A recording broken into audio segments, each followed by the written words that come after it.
Good evening, everyone. I'm Michelle Singer with the Kellogg Hubbard Library. It's wonderful to have you all here with us tonight. The Kellogg Hubbard Library has been partnering with the League of Women Voters for 7 series for their speaker series. This year's is the Climate Change Speaker Series, and this is our last panel of that series. We're so glad to have you all here. A few little housekeeping items. As you probably heard, I am recording this session. So if you have people who desperately wanted to be here tonight but couldn't, the recording of this panel will be on the Kellogg Hubbard Library YouTube page and on our website. And if you could please put your questions in the chat, our panelists would love to get to them after they speak. And if you could stay muted for the event, that would be great as well, so we can hear our panelists clearly. Kate Rader is going to kick us off from the League of Women Voters. Welcome, everyone. Thank you, Michelle, and thank you to everybody here. This is the last in our series on the impact of climate change on Vermont, and we're getting tonight, after four programs of background, we're getting tonight on what we can do as individuals. Our moderator tonight is Susan Clark. She's a writer and educator focusing on community sustainability and engagement. She is a co-author of books, Globe Democracy, All Those in Favor, a book about Vermont town meetings, and most recently collaborated on Freedom and Unity, a graphic guide to civics and democracy in Vermont. She serves as Middlesex town moderator, and she is a member of the League of Women Voters of Vermont. Susan? Thank you. Thanks, Kate, and welcome everybody to this great question. What can we do? We have 3 panelists tonight, Paul Zabriskie, Laura Cavin Bailey, and Johanna Miller, and I will be introducing them before each of them speaks. We're going to start with Laura Cavin Bailey. She is the Climate Economy Program Manager at the Vermont Council on Rural Development, VCRD, where she manages the initiatives to support local leaders, town energy committees, or other community groups in developing equitable climate solutions. And her work experience includes solar electric system design and installation, biodiesel production. She's a research fellow at the Energy Studies and Building Lab at the University of Oregon, an instructor at Yestermorrow, the Design Build School, and as a practicing architect of net zero energy buildings as well. So lots of expertise there. So Laura, why don't you kick us off? Great, thank you. And it's a pleasure to be here tonight. I do have a few slides that I'm going to share to kick us off here.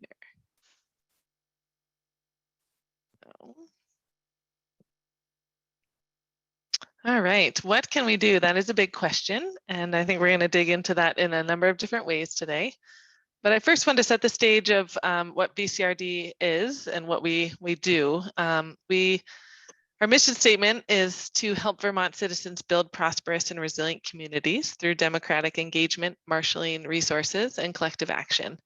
And through that, you can see through our vision, we take on a lot of different angles as to how that gets implemented.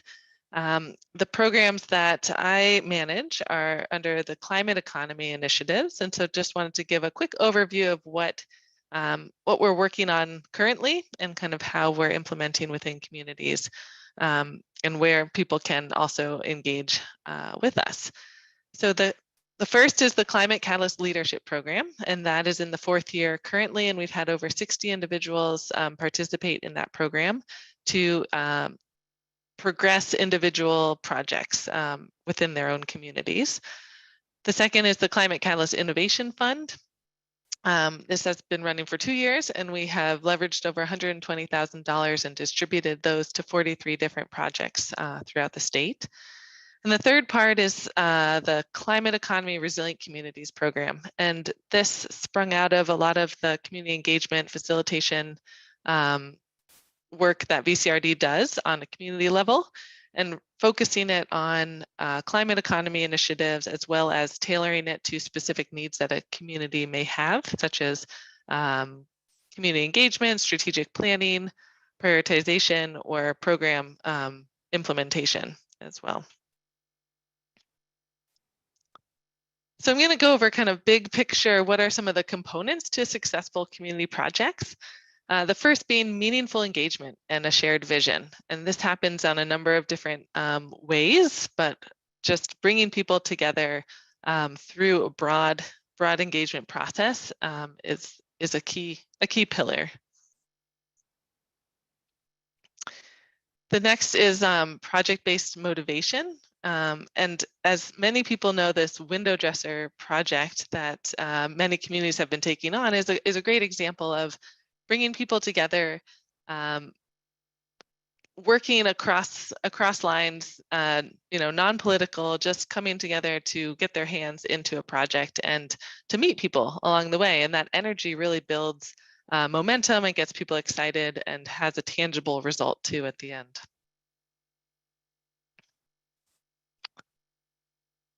So next being cross-sector partnerships. So we often work very siloed and really stressing, well, how can we think differently about approaches to projects and project work? Direct and open channels of communication with municipal leadership. So that's a key to successful projects within our small towns. We all just came out of town meeting day. We saw democracy in action and the influence that individuals can have in their communities, yet at the same time, the backing and the support of the town leadership and town government is a really critical pillar towards implementation. Set priorities for action. So that's a process to understand all of the opportunities, yet identify the next one or two that a community or group may want to take on to just initiate change. So instead of being overwhelmed, it's actually prioritizing, all right, which are the first steps that we want to take on as a group. And then layering opportunities and funding on top of each other. So there's opportunities that continue to come down the pipeline and how to interlay those together across these different programs to really implement and leverage these opportunities. So I want to step back a minute and define really resilience and how that impacts communities. And oftentimes we think of it as the ability to respond to catastrophic events. But another definition I found was resilience can be the capacity to withstand or to recover quickly. And so building that resilience takes initial forethought and sort of movement into community-based strengths and community centers and what can be there to support people on a day-to-day operations within the community, as well as during any kind of catastrophic events that may happen in the future. So one of these ways is through what we're defining, or people in general have been talking about, resilience hubs or sort of community centers, yet focusing on resiliency of a community. And these can take on a very wide-ranging look, particularly in our rural communities. It could be a solar panel installation that has battery backups that's connected to the grid. Green Mountain Power is working on resilience zones to identify really vulnerable areas in our state and working towards that type of infrastructure. It could be physical buildings. So libraries are a great example in communities where people come together, look for resources. And if you, like this example of Craftsbury, they've added solar panels and battery backups to their, as well as heat pumps to their building. And so they're able to operate on during power outages, as well as become a resource place for people to connect by broadband, use their computers, have access to heat and cool and a safe space to be.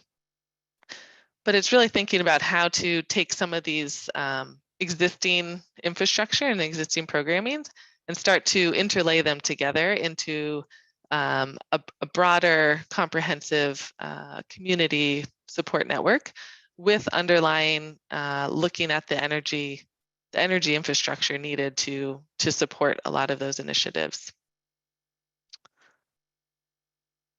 So in the process of developing say a community resilience hub, it's there are a series of processes to go through to really engage the community and bring to light what are the needs and what already exists, and who are some of the key partners and partnerships sort of in that process.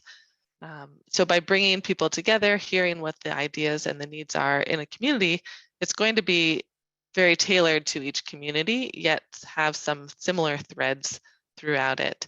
A prioritization and clear priorities would come out of that communication and that broad community engagement. And with those clear priorities, then a town or a community is able to look for opportunities to start to implement. So looking for funds for feasibility studies, identifying existing places within the community where a hub could be expanded upon or services could be expanded upon, and then really implementation and bringing this to the forefront of a community. So there are different ways to initiate how to begin those conversations.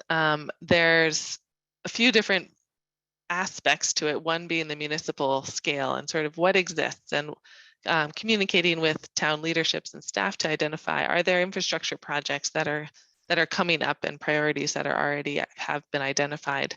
It's reviewing the town plans and seeing what the energy actions have already been identified as for those communities, as well as looking at existing infrastructure and buildings and resources that could already exist within the hub, within a community, and what are those services that are being provided, and then where are there gaps to those physical infrastructures as well as social infrastructures for a community.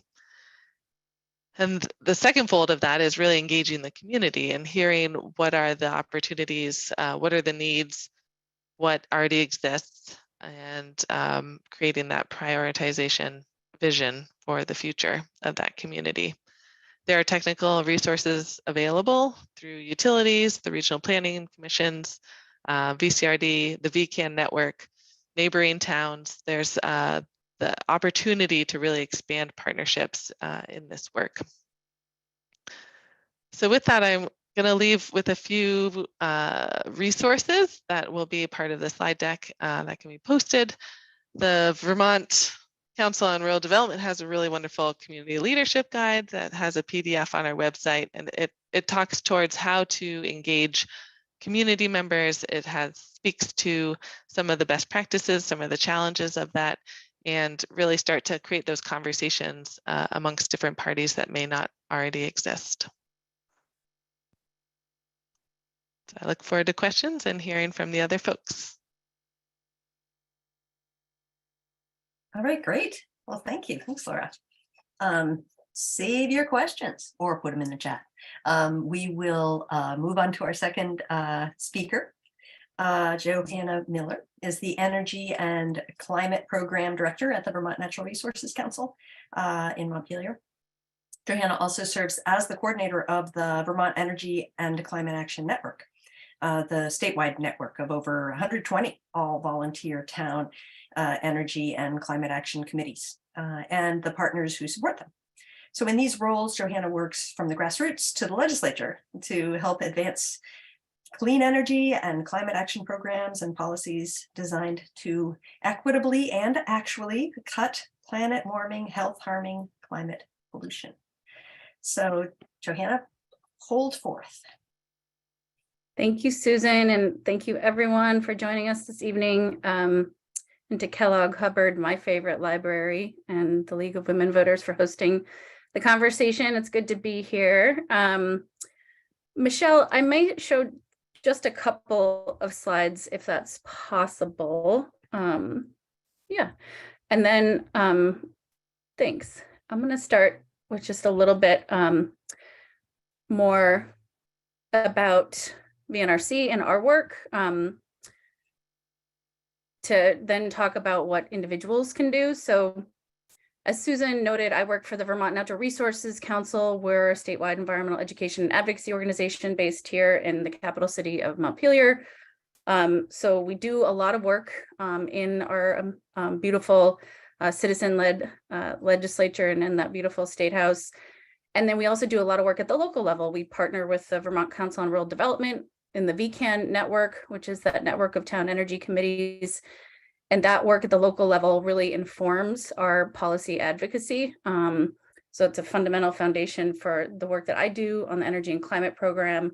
And then we also do work on forest and wildlife, water, and sustainable communities. So we try to remain very connected to the pulse of the people across the state of Vermont in doing our work. And I just want to share a little bit about sort of my story and Vermont's story. This is September of 2006.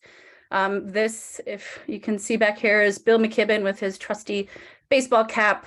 This was a walk across Vermont that I helped organize with a crew of Middlebury College students and volunteers and our climate crusader, very own Bill McKibben. And it was a 5-day walk across Vermont, and it culminated in a rally in Battery Park, which some say was the biggest rally to date, trying to raise awareness about acting on climate change. I'm down here in the lower left with my back to you.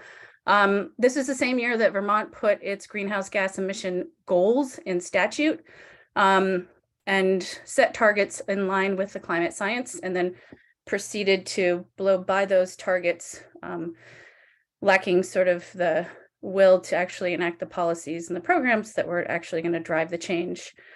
Finally, in 2020, we enacted the Global Warming Solutions Act in the state of Vermont, which turned those 2006 goals into actual requirements, at least the pollution reduction requirements. Although the Global Warming Solutions Act importantly sets a very broad frame for climate action focused on mitigation, reducing the pollution that we collectively combust, and then adaptation and resilience, helping Vermonters and Vermont communities become more adaptive and resilient in a warming and weirding world. So as you can see by this chart from our friends at the Energy Action Network, Vermont has legally binding targets, and we are far from meeting them. And so we have more work to do. And it starts both at the individual level, and it starts at the community level. It's certainly at the state level. So there's layers of action that we need to be taking.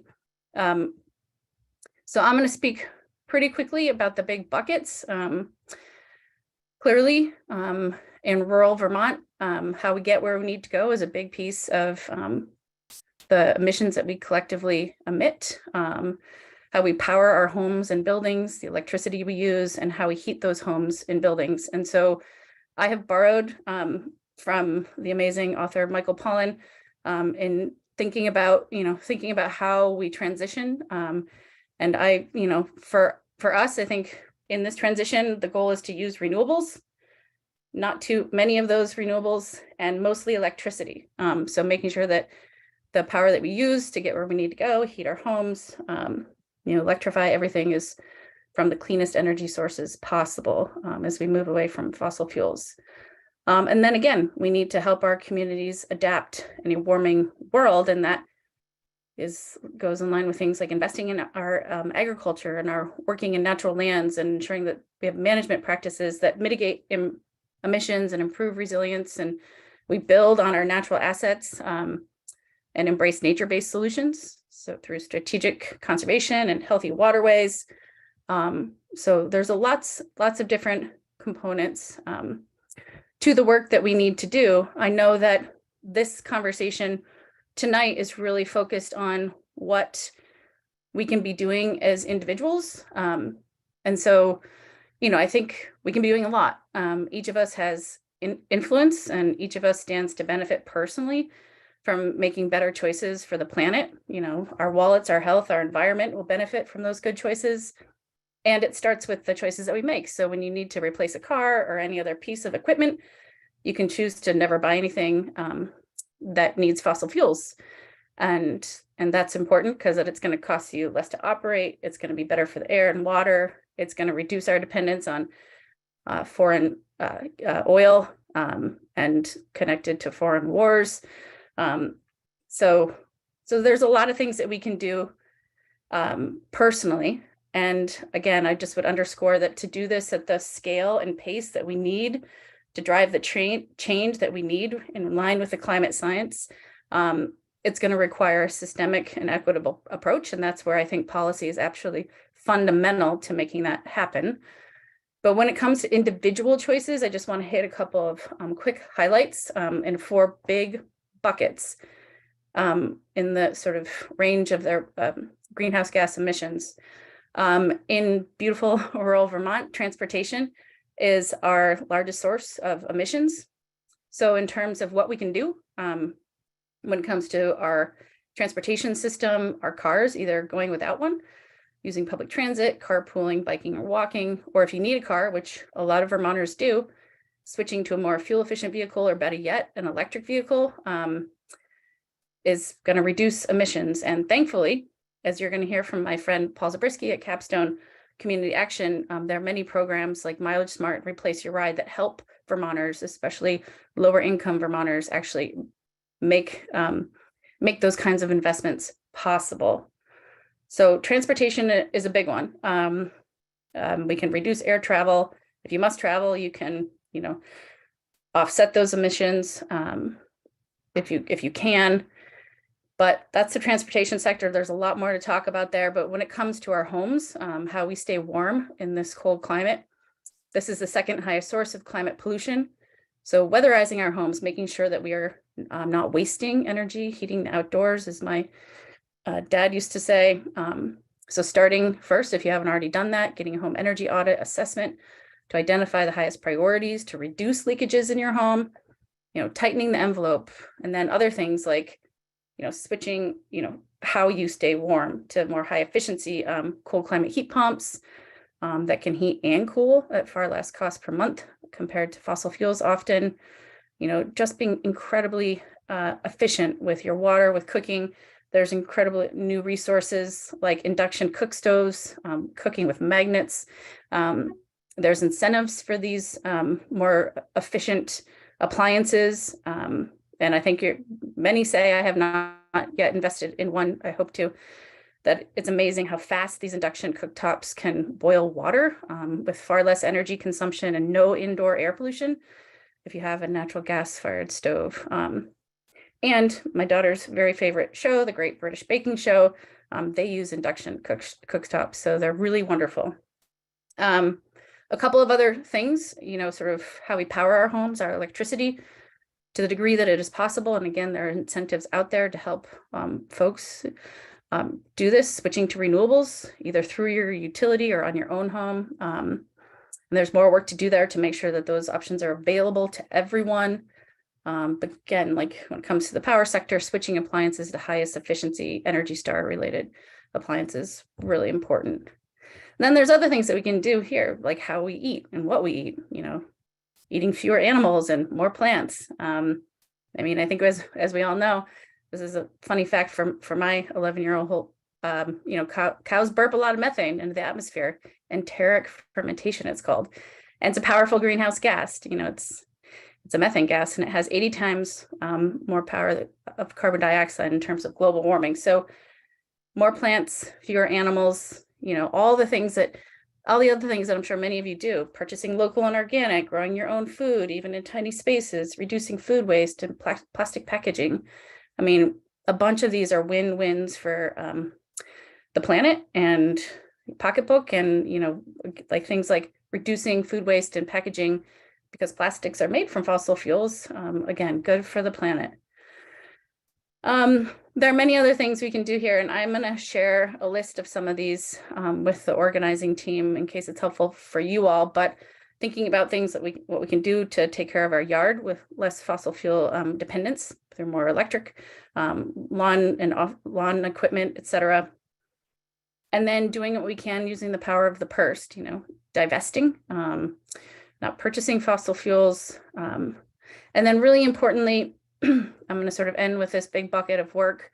This is where I spend a lot of my time, which is just really getting involved, talking about these things and promoting if you've made different investments or changed, your habits in different ways, making sure your friends and family and neighbors know about what you did and the benefits of those actions, how they may have saved you money or improved, sort of your indoor air quality or your health or whatever it is. I think, it's the power of people as we work to sort of normalize these things that are not yet as fully widespread as they need to be is really important.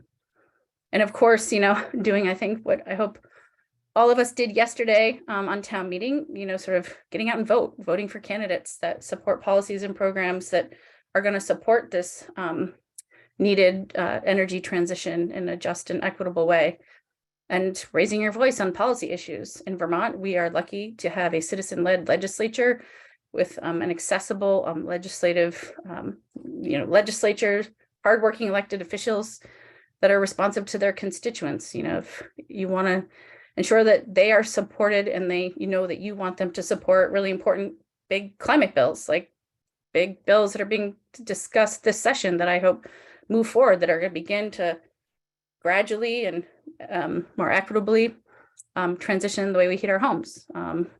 It's, for example, and I just want to make sure that there's a plug for either joining or starting a town energy committee. We help do that with our VCAN partnership. These are really important grassroots groups. Montpelier has a very active energy committee. Many communities do. If you're not already involved, highly recommend that you get involved, or otherwise just joining a board and offering your skills to nonprofits or others that are working in this area. So there's a lot to do, and thankfully in the state of Vermont, we have amazing resources to help you do it, whether it's partners like Efficiency Vermont or other organizations. There are a lot of partners that we can lean into, and that includes our partners at Capstone Community Action, which I am incredibly grateful for, the network of community action agencies that are working to support some of our most overburdened Vermonters. So there's a lot you can do. Happy to talk more and answer any questions that you might have, but I'm going to turn it back to Susan to turn it over to Paul. Thanks. Wonderful. Thanks, Johanna. That's inspiring. Quite an inspiring list. All right. Paul Zabriskie is Director of Weatherization and Climate Impact Programs at Capstone Community Action in Barrie. He has spent 30 years working on residential energy efficiency and sustainable habitats. Paul is active in Vermont policy discussions around thermal energy and transportation initiatives. He advocates for high standards in building renovations and climate justice for lower income Vermonters. So let's hear from Paul. Well, thank you. Thank you for the opportunity to be with you all this evening.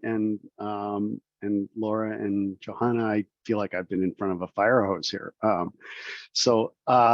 Fortunately, you covered a ton of material, so I'll be brief. I think I would just pull back, and my focus is on homes, and I look at what can we do in our homes, in our families, and thematically for me, it starts with three things: conservation, efficiency, and renewables, in that order. And conservation is simple. It's in its simplest form, it's turning off the lights. It is just using what we need as efficiently as possible and not wasting. And mostly that's behavioral stuff. It's actually cheaper for most households, and it's just changing the way we go about things, whether it be the way we use energy, the way we buy and use food, when we choose to travel, how we choose to travel. Efficiency is really about when we need sources of energy, let's use them as efficiently as possible. So, upgrading wood stoves to the newest technologies that are far, far more efficient than the old stoves that we used 30 and 40 years ago, which, because they were robust, they still work. They just work about half as well as what they would be replaced with.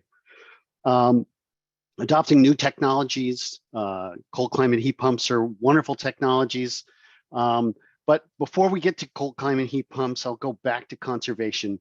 One of the keys of conservation is just insulation and air sealing in our homes. And if we have drafty homes, if we don't have good insulation, we don't have resilience in dramatic weather events.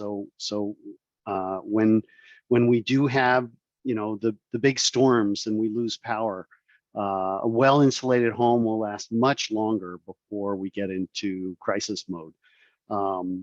If you have the opportunity, a small cordwood stove is a good buffer against those long power outages. Is a small wood stove can still create a ton of heat, and in a well-insulated building can protect it from catastrophic freezing when we have these long powerless events during severe weather. In the summertime, when we get those severe weathers, the cheapest air conditioner is a tree. And going outside, planting trees, particularly on your western exposure, a deciduous tree provides shade, and that will protect the temperatures in the building as much as anything, short of just insulating it and keeping the hot out. While we're outside, thinking about the edible landscape and fortifying our yards and our communities and our public spaces with fruit trees, with nut trees, and with vegetation that can sustain us. What we have seen is that our most dramatic events often come in the form of extreme precipitation. And so managing water, slowing water down, and managing water to make our homes and environment around us more drought resistant. They're all seem like little things, and they are, but lots of people doing little things is how we have great impact. So I think I'll stop there and just join in the Q&A. I think Johanna covered a ton of sort of the steps, and join you all. Fantastic. Yeah, it's very inspiring. It is, yeah, you're right. There is a certain fire hose quality to this. It's like, oh my gosh, all of these things. But you always feel good when you know you're doing some of them, and you know that you can latch onto others. So I think it's a really inspiring list. We've got a bunch of questions that are coming in here. There's one overarching one from Freedom, who wants to know if any of you want to comment on the Great Reset, the plan for 2030 put forth by the World Economic Forum and the World Health Organization. Any comments on that? It's not exactly on our topic, so any of the three panelists? I'm not informed enough about it to speak to it. Any others? All right. I just have the high level. I certainly I understand, but I'm not, again, following the details, but I get that it's urgent and it's going to require massive lifestyle changes. And I think that's what we were trying to move through in this conversation and in general, but I thank you for flagging it. All right, there's a link in the chat if folks want to follow through on that. Renee has questions about lawn care, and I know that she did get and just outside living space around our homes. What is the carbon emission calculation of mowing versus rotating small livestock, affordable electric riding mowers? And I saw that Johanna posted a link in there, lots of information about from Mow Electric Vermont. She also wants to know about battery powered push mowers, subsidies for low income property owners. For any further comments about or advice for those of us who are taking care of lawns? Or cut it long. Cut it long. Cut it long. The tightly mowed lawn holds less carbon in the soil, and part of edible landscape is building soil carbon. So cropping grass really short uses much more water and makes it much less resilient. So it will turn brown faster. It will need more effort to keep weeds at bay, and it will have lower overall soil carbon. And or let it grow. I mean, no mow may, we embrace that. And when a little bit longer, several others in our neighborhood here in downtown Montpelier did. And I think the pollinator garden, it's sort of its own natural pollinator garden. I would just say, though, to your questions, Renee, and in general, that that website that I shared is really a good resource, Mow Electric. And there's a fellow named Steve Wisbaum who's been partnering with our utilities in Vermont, promoting cleaner lawn equipment for a long time. He's an amazing resource. I think you can find his contact information there, or I'm sure I can get it to you if it's not on that website. He can answer all your questions. And I would just say, our electric utilities through our renewable energy standard are required to help customers cut fossil fuel consumption through Tier 3, the energy transformation tier of the renewable energy standard. And through that program, Tier 3, they offer a variety of incentives to customers for a variety of different strategies: heat pumps, weatherization, lawn equipment. So look to your local utility for potential incentives, as well as the incentives that are going to be coming down from the Inflation Reduction Act and all the other federal programs that are, that are fairly new and really critical to helping the state of Vermont and Vermonters reduce their reliance on fossil fuels and save money. Nice. Can I add? On that same lawn care question, just or I should say, it's about there's a follow-up here about the calculations of small livestock versus haying equipment for acreage. Anybody have any info on that? Okay. So the whole issue of meat in our diet is a challenging one. And having a son that's a farmer, I think buying local is critically important. I think that the overall calculation of meat on the industrial scale is very different than what it looks like at the Vermont scale. And in many ways, it's sometimes the best ways to grow or build soil in Vermont. I just want to circle back to the whole question of like battery powered stuff. And I think one of the challenges we have is it's expensive, and batteries are quite honestly a limited resource. I'd put out there, share with a neighbor. If it's between buying electric yard stuff and buying an electric car, I put 50 times more gasoline in a car than I do in a lawnmower or an ATV to plow or whatever. So the big issue is our cars, and transitioning our households away from the gasoline we put into cars is a really high priority for most rural Vermonters. And it's a huge challenge. The expense is enormous. And the other pieces, to the extent that we have neighbors and relationships where we can share some of that stuff, it's just fewer batteries we have to buy. All right. Sharing with neighbors. Great. Yeah, and on that, I'll just sort of add, there are tool libraries that are popping up all over too, to be able to share on a broader network, maybe not just neighbor to neighbor, but within a community as well. So those are a lot of town energy committees or individual climate catalysts that have been part of the program have initiated those within communities and have been really well received. Yeah, Laura, you might want to give a quick summary of Craftsberry's Resilience Hub story. And I know that they have a library of things. That was one of the ideas of not just books, but stuff that you can share. Do you want to talk briefly about that?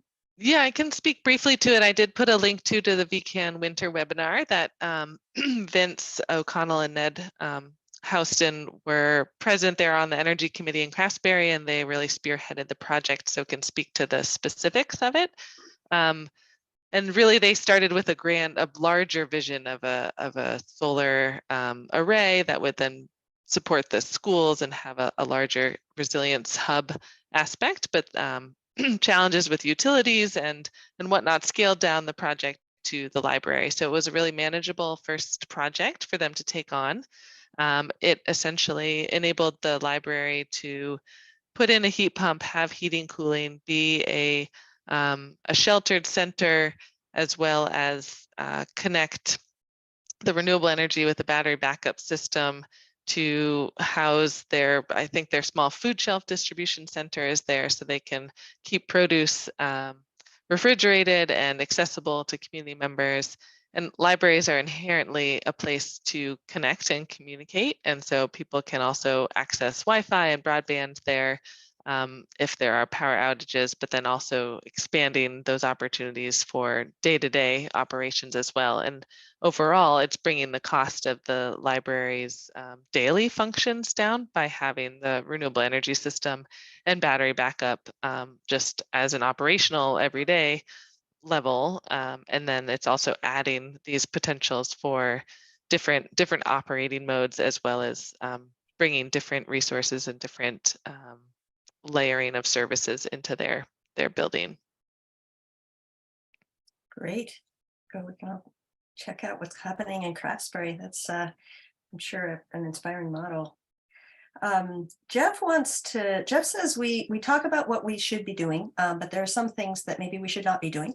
And he's suggesting, for instance, depending on a capital intensive fossil fuel powered digital infrastructure. So we are, he's saying a first step would be to acknowledge and understand the carbon cost of digital activities, things like this Zoom call, the carbon cost of social media, of streaming movies. So the bottom line is the foundational resource of the digisphere. Is fossil fuel related electricity now and into the foreseeable future. And he comments that I have been told that the State Climate Council only considers 20% of Vermonters' total energy use in their calculations, so that 80% of that energy use is outsourced, so to speak, and doesn't take into account the total energy footprint of Vermonters, things like digital presence, online purchase. Any comments on Jeff's observations here? I mean, I guess I would say two things. I think duly noted. There's impacts from everything we do. Their digisphere, as you said it, Susan, is pollution intensive. And I think we need to try and tackle as much as we can, as quickly as we can, and certainly as equitably as we need to. And so I think point well taken. I guess I would say, I don't know anyone tackling that particular issue. I think, up until recently, with lack of leadership at the federal level, we're doing more at the federal level, and that's the scale of sort of putting big tech companies like Google and Meta, Facebook, or whatever on the hook, as opposed to what Vermont can do, which is a little different. So I think we are really focused on where we have agency in the state of Vermont, and helping Vermonters, do what they can while being aware of the things that you raised, which are really important. One thing I just want to note about outsourcing our pollution. So the way Vermont tracks greenhouse gas emissions, this is real wonky, so bear with me, is that we use an in-state and in-boundary inventory. So looking at the emissions that we emit within our state borders. Clearly, since we don't frack, mine, or drill, we do outsource a lot of that stuff because we import every liquid drop of the fossil fuels that are exacerbating the crisis. We don't calculate a bunch of things that we use currently, because if different states like Vermont use different inventories, people will be using different analyses. So the EPA and other states use the in-boundary analysis to get a sense of the calculation. So other states are calculating the emissions from the other things that we are using. But that is why Vermont is advancing simultaneously a push for a life cycle greenhouse gas emissions assessment that would be a complementary analysis to our in-boundary assessment that we currently use, that other states and the Environmental Protection Agency are using, that would give us a much fuller picture of what we are using, whether or not we're using it in boundary or getting that benefit from somewhere else. So it's intended to provide a much more comprehensive picture so that we are accountable to what we are actually using and not just what we are tracking in boundary. There's a lot of knowledge on this panel. I want to add to the point that Jeff makes about use of digital space, and to Johanna's point earlier of individual actions and individuals' energy use ranges hugely. So the exact same house in a subdivision in Martha's Vineyard one family used a fifth of the energy of another family with the same number of residents. It's all about if you're streaming a lot of videos or you have a lot of interconnected Wi-Fi devices. And so I would stress and encourage everyone on this webinar to understand the amount of energy that they're using. So track it, look at how you are compared to the regional average. You can take all of your energy for a year, including all sources, and divide it by your square foot, and you get your sort of mileage per gallon, but for your house. It's called an energy use intensity. And just becoming more aware of the impact of all of the things that we have plugged in and all of the uses that we're doing is really an individual opportunity to understand that impact, because it does vary very greatly household to household, depending on what people's habits are. And as we tune into what our habits are, we can start to identify opportunities to turn things off, go outside, enjoy the other aspects of being a human, and hopefully minimize overall energy use in the process. All right, we have a couple people who have asked about Bill McKibben's third act, whether anybody's following that work. You know, a push to get a large number of people, especially older citizens, to close their credit card accounts with the 4 big banks on March 21st to help trigger their divestment from fossil fuels. Thoughts or comments? I think it's amazing. I love the third act, and I appreciate whoever raised it, and that some folks on this call are actively involved. Thank you for being involved. There's a national push on March 21st. I dropped a link in the chat.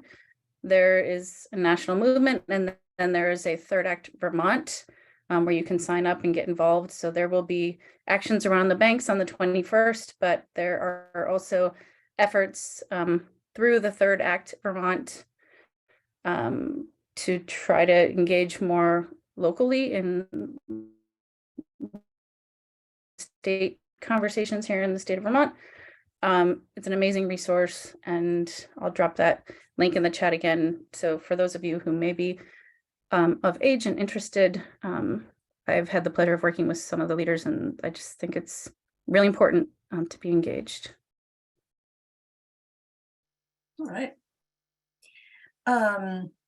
Lynn wants to know, as a member of our small town planning commission and the local lake association board dealing with cyanobacteria blooms, what are the available resources for on the ground resiliency of climate impacts that we're already dealing with? Most of these presentations have been about actions we can take as individuals to stem climate change. That is the theme, all good and useful, but how can towns assess impacts and plan for resiliency? So common in Vermont for people to be not just citizens, but also local officials. It's kind of a semi-permeable membrane, and we wear many hats. So, I mean, I'd take a stab at it, or Laura too. I mean, I guess one thing I'd say, and then Laura, you rounded out on this, Paul, is that people are probably well aware that, I mean, through the American Rescue Plan Act, the Infrastructure and Jobs Act, the Inflation Reduction Act, Inflation Reduction Act really more focused on climate pollution. An unprecedented amount of federal dollars are coming into the state of Vermont and going to support communities, resilience and adaptation endeavors. I think those dollars are really new, and the programs are being, refined and stood up. There's one exciting new program called the Municipal Energy Resilience Program that is rolling out, that is largely focused on municipal buildings and helping municipal buildings become more resilient. Although there are $4,000 mini grants to engage in a public conversation and public engagement around what communities want to or would prioritize doing when it comes to energy, climate, and climate resilience. I can drop a link to that program and its details as they're being refined, because that $4,000 mini grant is now up for application. So I guess to not 100% answer the question, there are more and more resources coming down to support communities doing that kind of planning. And they're really important partners, like the Nature Conservancy in Vermont. The Vermont Nature Conservancy is really involved in that. Maybe reaching out to them in particular would be helpful. But Laura, you may have more information, and I'm going to drop the link to the Municipal Energy Resilience Program, which is one potential resource to lean in on. Yeah, I think that's a great place that communities are really leaning into that program and that funding source. And that $4,000 or community grant is very flexible, in my understanding, and it can go to community outreach, it can go to town energy committees for work, it can go to a community-wide education process, pamphlets, any sorts of pieces. So it becomes a really wonderful foundational tool to then implement or get awareness out to a broader audience. And like we have said, there's these scales, right? There's individual households, there's the community, and then there's the state, and then there's the out to the world that we live in. And I think, as I sort of stressed in some of my slides, is that that community level is a really important piece to thinking about climate adaptation. So we're talking a lot about mitigation and minimizing energy use, but we really also need to start to think of what do we need to adapt and to create a collective future that we all want to be a part of, knowing that there's going to be challenges and bacteria blooms and other pieces of our environment that we're going to have to react to and adapt to as they move forward, and hopefully innovate and work creative. We're a very creative species, and how do we start to think of new solutions or new opportunities that come out of some of those challenges that we're seeing as a direct result of past implications and past ways of being and using energy or using fertilizers and other aspects. So what are some of those ways to switch the lever and start to use resources in a different way? Paul, did you have a comment on that? It's really not my area of expertise. Okay. I would go back to our temptation as we construct the environment is to channel water and push it somewhere, and that moves nutrients, and the problem described is a nutrient problem that warming makes that nutrient problem more acute, but it's really about managing water, slow it down, protecting wetlands, but I don't have a solution today. Great. These are all, it's all interconnected. This is such a rich conversation. So many different ways that these things are connected. Mary wants to know if you all want to speak a little bit about geoengineering, and if you're aware of it and what your thoughts are on it, which I had to Google. Climate engineering, the term for both carbon dioxide removal and solar radiation management. Any thoughts on geoengineering?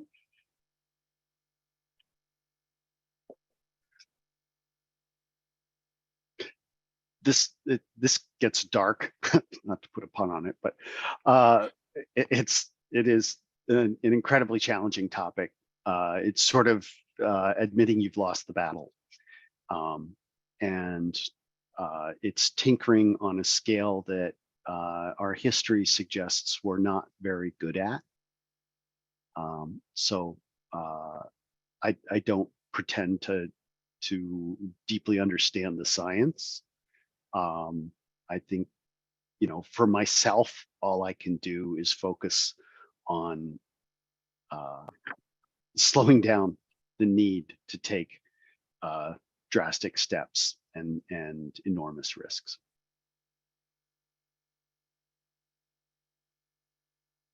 Thank you. Barbara asks, as a low-income older renter, I wonder how landlords, including large corporations, can be incentivized to insulate their properties, replace old, inefficient appliances, methods of heating, et cetera, with climate-friendly alternatives. This is going to be one of those policy things, isn't it, Johanna? Well, I'm going to leave that one to Paul. This is Paul's. Yeah, it's actually it's a program thing. Excellent. Go, Paul.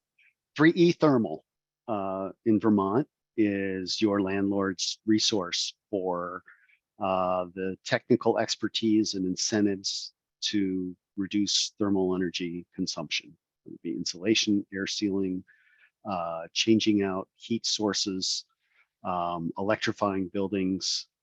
We work at, it's a program of Capstone Community Action. We work with Efficiency Vermont and a whole host of other partners to provide landlords with the technical information, the detailed financial analysis, which helps them finance projects and incentives to help them motivate to going beyond simply building to code, but to building a building that's fit for the future. 3ethermal.org. All right. Yes, so we have come to the right place with these questions. This is great. Okay, now here's a question that sounds like it is straight from town meeting.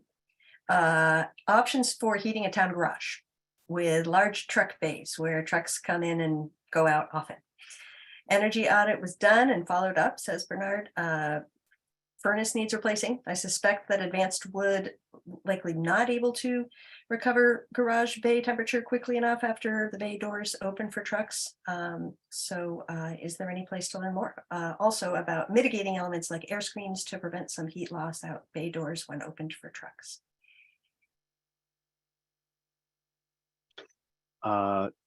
So thermal mass in an environment like that. So radiant floors, it's kind of hard to retrofit into a garage, but in a new build, first of all, air seal the building, control leakage to the outdoors, quality garage doors, overhead doors, heat recovery ventilation or enthalpy recovery. So we're managing the moisture content and the air quality in the building aggressively or actively, maybe probably a better term.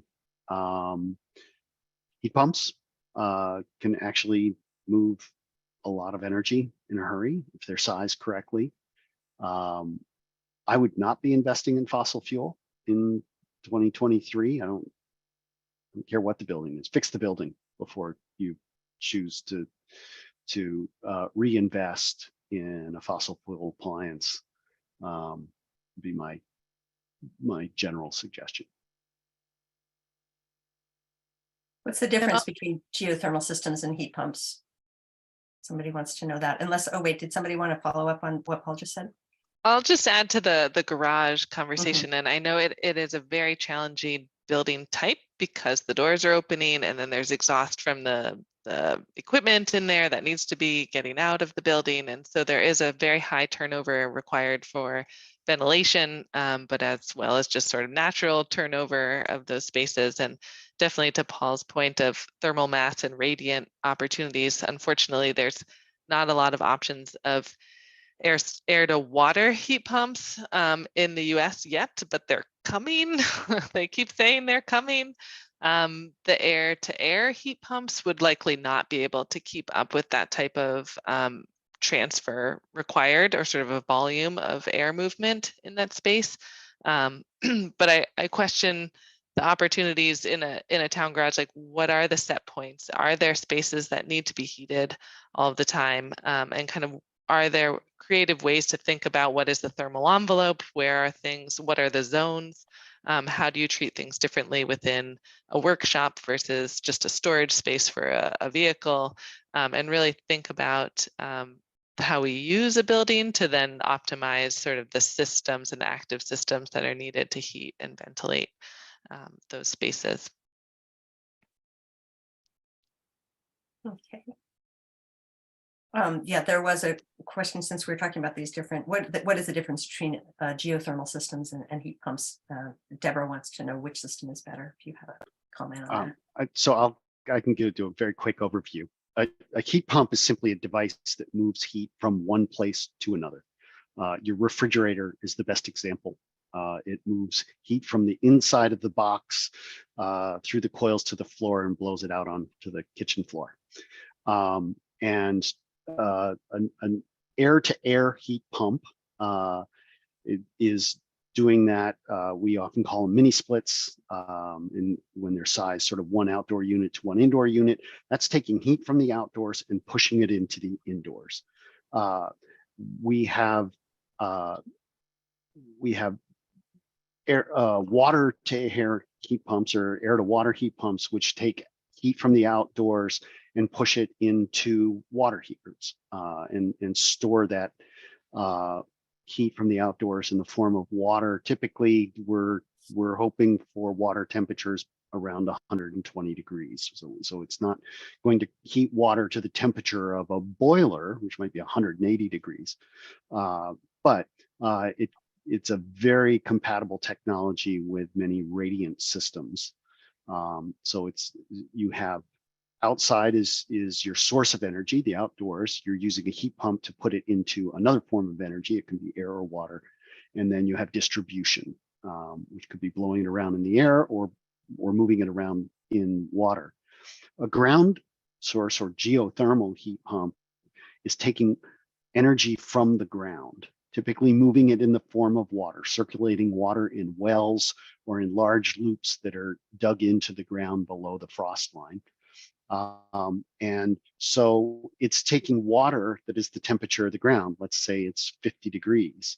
And then it's extracting the energy from 50-degree water and lifting it to indoor air temperatures. So when we talk about the efficiency of heat pumps, we're talking about the lift. That if it's 0 degrees outside and we want 70 degrees inside, that's a 70-degree lift we're asking that device to do. That's harder than lifting from 45 degrees or 35 degrees. So the efficiency of heat pumps changes based on that lift. And what the advantage of geothermal offers is that the ground is giving us our source temperature of 50 degrees. It's easier to extract the energy from 50-degree sources to lift it to 70 degrees. But it does require the infrastructure of either wells or dug into the ground, which can be very challenging in an environment with a lot of granite. Like, for example, Vermont. Places in Vermont, there's places where it's very suitable, where you can punch a well very easily, and it's quite a viable technology. It's a very site-specific thing, and we're seeing rapid evolution of the technologies as scale brings more and more opportunities. The first time I heard of it, I thought it was alchemy. I actually thought the people who were describing it to me were joking, but it makes more and more sense the more I learn about it, obviously as a humanities major. Anyway, Sally has a nice story just about that there are personal bonuses to making energy changes beyond the environmental protections that they provide. She says, for one, not owning a car and staying closer to home, walking, cycling, taking the bus, and borrowing a car from a friend have all pleasant benefits that I have found, which is just lovely to remember in these kinds of conversations. Would each of the three of you please tell me a story about an advantage that you've had, a nice thing that has happened to you because you are saving energy? I could talk a little about the wood stacking parties that I've been having with friends for, I guess I have to admit it's decades, many decades now, and we don't burn as much wood as we used to, but it's still super helpful to have friends around, and then you make spaghetti for them afterwards, and then after they've stacked all your wood and then eaten the spaghetti, then they thank you. They're like, thank you, and you're like, you gotta be kidding me, you just stacked all my wood. So other stories about how this actually has additional benefits. I can share one. Oh, go, Paul. Okay. Some years ago, the town of Middlesex insulated its elementary school, the Rumney School. We had our version of a barn raising. We had a couple dozen volunteers crawling around in attics. We worked with a local weatherization crew who was sort of directing traffic and helping train people, but not only did we get the school insulated, which saved tens of thousands of dollars a year for the community. But everybody who participated walked away with a foam gun and an understanding of how to go about starting to attack the challenge in their own homes. And it was a tremendously fun community event. And I think a lot of people learned a lot and gained a lot from it. I actually remember, Paul, you standing up at town meeting the next year and being able to point to the savings that were gained from that. Excuse me, my cat is crazy. The savings, the actual savings, and so that you can actually see the results of individual actions. Johanna, Laura, any stories for us? Nice, Paul, I love that example of just sort of community effort going into something. And I only hope that the municipal energy resilience program that's now launched can initiate even more of those, because one of the beyond the community grants is then the energy audits for municipal buildings, and just becoming more aware of what opportunities exist within our town infrastructure. Hopefully the projects that don't get funded will have the opportunity to do some sort of community event or some way of continuing down that path of weatherization, because it is critical for our existing building stocks to become more efficient, become more air sealed.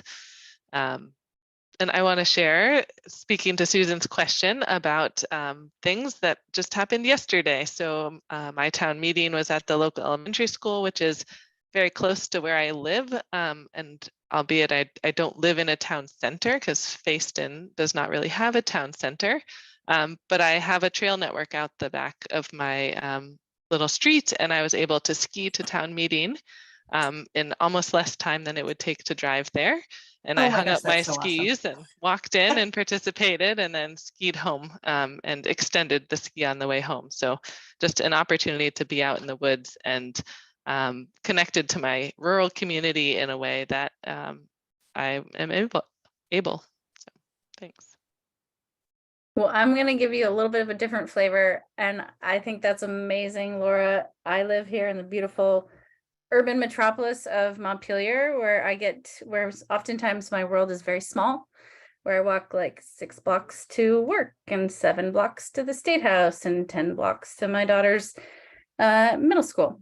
So, and feel good about that. And having my last internal, like big fossil fired, piece of equipment in our 100-year-old home being our trusty Subaru Outback. We had a 1-car family in terms of car ownership, but we walk a lot. Haven't yet got rid of the Subaru, but will. That's our next big investment. And I'm checking out the Inflation Reduction Act, and I hope you all do as well. And I dropped a link into the chat to calculate the kinds of incentives that may be available to you or your neighbors from the Inflation Reduction Act, which is going to help more people access the cleaner energy technologies that we need. Thank you for the question, Susan, and for your fun and fabulous story. There are a bunch of them. Yeah, some great ones. Okay, well, back to seriousness here. Renee wants to know if anybody's ever calculated the carbon cost of our US military. And wondering if the military uses 60% of discretionary spending, then what is Vermont's contribution to those excessive emissions? What is the carbon cost of US wars? Not exactly fitting under the what we can do rubric, unless you want to think really big picture. But if anybody on the panel has resources for that question or thoughts on it. Don't get me started. Don't get me started. It's a point well taken, but yeah. And I do want to point out just maybe some of the irony of the focus on military bases to have renewable energy systems and battery backups to become resilient spaces in their own right. I'm not saying we replicate the things that the military is doing, but there are, if watching some of the actions that those are taking, you understand that they can be replicated at a community scale. And I couldn't agree more. I think it's a very fair point, and it's, don't get me started. I agree, Paul. The other thing I would say is that back in the day when we were living in the world of mostly climate denial, now we're in a little bit of climate delay. You know who wasn't in climate denial? The US military. That didn't mean that like presidents like George W. Bush and then Trump and others didn't do all they could to stop action, but the climate crisis, I think, really is something that the Department of Defense is very well aware of. And as Laura highlighted with some of those examples, they're girding, we need to gird as well. And that's what we're trying to do at the individual, community, and state level here in this lovely state of Vermont, do all we can. So I just think it's, there's a lot to it. Thanks. That's pretty good for not getting, don't get me started. Good restraint on everybody's part here. Okay, here's a question that I think, if I'm right, this is a question about phantom load. Everybody has, this is from Sally, everybody has an LED light to let you know that something is on, like something, you're whatever it is, something's on, it's got a little light. How do we track usage? She says, I know someone who unplugged everything at night and found her electricity bill went down quite a bit. Thoughts on that? Wow. So I have a Sense device that that tracks sort of our consumption day in and day out, and I'm trying to pull it up now. I could probably share a screen. Anyway, this is a device that is, I don't know, used to be $125. I have no idea what it costs a day. A couple inducers that go on the leads coming into the building from the electric meter, and two others if you have solar. But it listens to your electric lines, and it reads how many electrons are flowing through at any given second, as well as recognizing the noise signature of different devices within your home. And every device has a noise signature on the electric line. Anyway, so it can recognize a refrigerator running, or a coffee maker running, or a vacuum cleaner, or dryer, or heat pump, or car charger. And it can give you cumulative totals at the end of the month.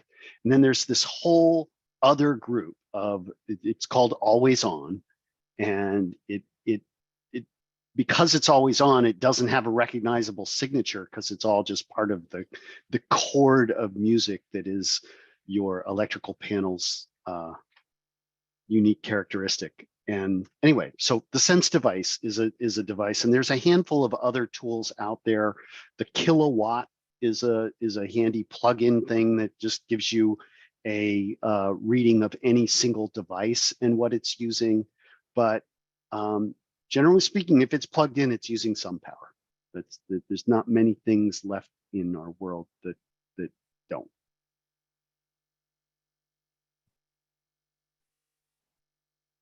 There's a question about the Inflation Reduction Act incentives. What entity in Vermont will be administering the Inflation Reduction Act incentives? There are two different parts to that answer. First being that that the states on a per capita pro rata basis will get direct grants from the Inflation Reduction Act, and I believe Vermont will receive something to the tune of $60 million, and those dollars will go to our state energy office through the Public Service Department. And it's certainly my hope that those dollars, again, around 60 million, will go to support low-income Vermonters or renters or others who don't have what they call a tax appetite to get support in accessing clean energy solutions, because the lion's share of the benefit through the Inflation Reduction Act will come through tax incentives. So just like we have now with the investment tax credit with solar, 30% of the cost of a system, off the full cost, you have to pay taxes. Not everyone pays taxes for a variety of good reasons. So some of the benefits will come through the tax incentives, and I'm going to drop a resource in the chat to look at the different sort of tax incentive structures and opportunities. And then another share will come through this, about $60 million coming to the State Energy Office, which I hope will go to support those who, are most energy overburdened. And stay tuned for more details on that as the guidelines become more concrete. And here's some information about the tax incentives. This chat is becoming the world's best set of links. So I hope that we're going to be saving this this list, and it can be part of the resource for folks who may want to see the recording or may want to go back and get some of these. It's really rich. And Jeff notes something really important, significant dollars coming to support climate smart agricultural practices. So there's just a whole slew of federal dollars coming into the state of Vermont to do good things. And let's hope that we maximize the doing the good things part. Exactly. Yes. I guess this is a question maybe for Michelle at Kellogg Hubbard, who's hosting this. Kay wants to know if we can get a copy of the chat sent to the participants. I don't know how that works, but oh, here she goes. She's going to put a list of the links on the website with the video. So that's terrific. All right. I hope that's great. On a very micro level, if a person is trying to figure out which thing they're going to replace next, and also if they're going to replace, should they be replacing their gas stove, or should they wait until they need a new stove and then get the, the induction cook stove, even though it is on the British Baking Show, and everybody wants one now. When should we throw out all our stuff and replace it all with new stuff? Should we wait until our stuff is old and broken and then get the new thing? Have a plan. The hardest time to get a heat pump is when your furnace breaks. So it really is about understanding what your options are, and having a plan, phasing it in. There's some great financing coming through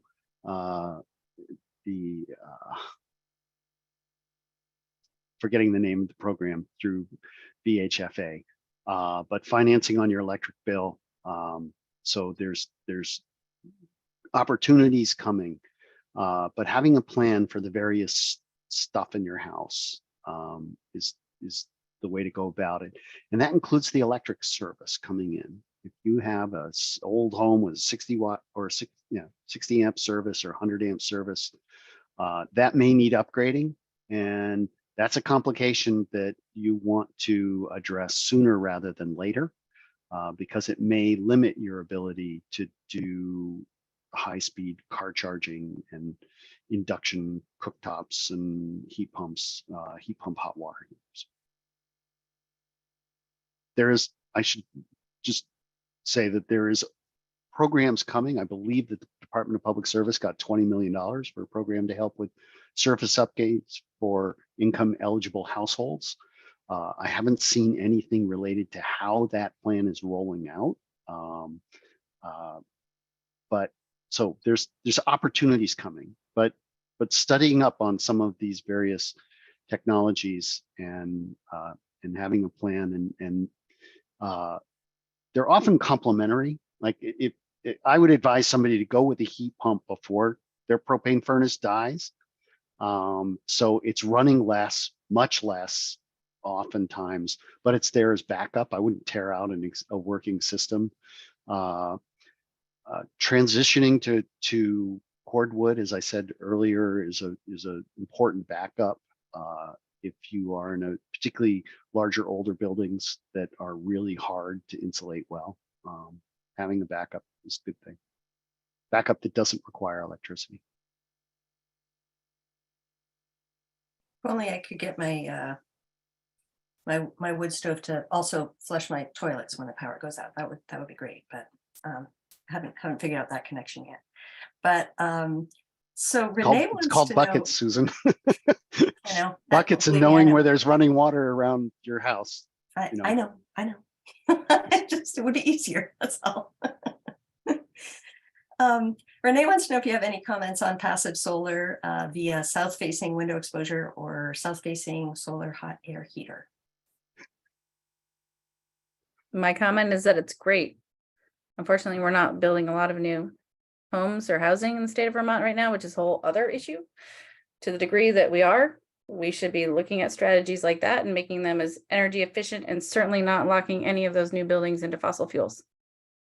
That's my thought. So I can living in a passive solar house, I can speak to the challenges of days when you come home and the butter is melted because it went to 85 degrees on a sunny March day.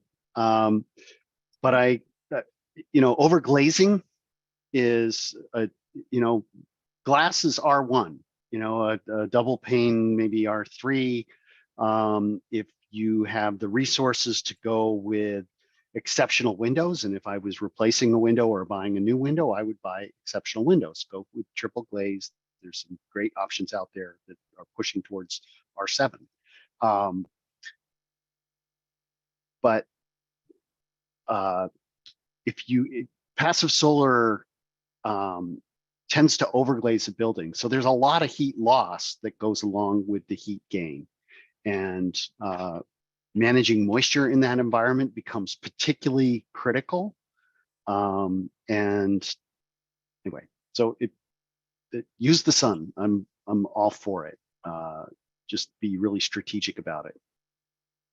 And be careful on the north wall, right? Like where you don't have a lot of sun, you don't need a lot of windows. Yeah, and to just build upon what Paul said, a traditional stud wall, 2x4 stud wall is going to be at R13. So right away, that thermal envelope is going to be more insulative than any kind of high-performing glass unit.